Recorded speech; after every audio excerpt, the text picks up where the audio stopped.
Hmm?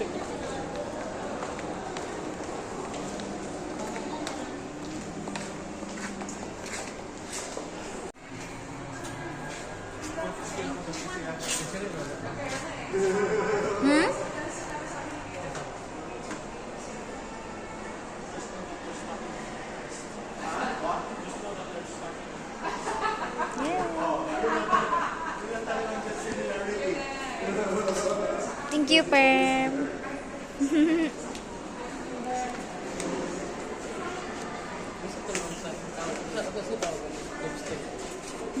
Ambot, isa to.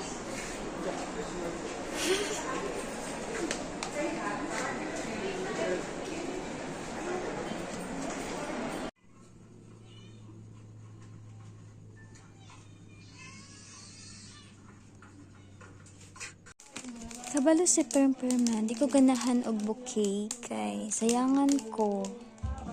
Yan, practical na lang. Isa lang jud akong ganahan. Kay kani siya gina-keep na ko, gina-dry na ko ni siya para pag mag-old na ko, nakoy ma-recall. Thank you, Perm. I love you so much. Happy Valentine's, everyone!